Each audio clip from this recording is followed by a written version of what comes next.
Vahel me märkame, et käive on langenud, saalid on tühjad, aga me ei tea, miks see nii on. On seda sinuga juhtunud? Kui meil läheb väga hästi, siis me unustame ära dialoogi. Me unustame küsida kliendilt, et mis on tema jaoks väärtuslik ja kas midagi saaks olla veel parem. Kõige sagedasem viga, mida tehakse, on vaikimine. Meil ei ole kohe vastust, meil on kiire ja meil ei ole ka protsessi. Ja nii jääb see kliendikiri mitmeks päevaks ootele.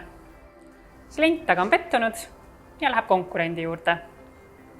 Mida sellisel juhul teha?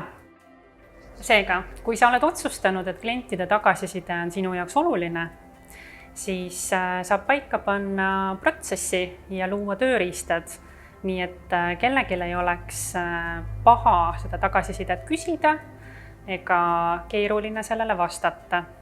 Peaasi, et me tahame olla paremad kui eile, oskame taluda kriitikat ja oskame ka kuulata.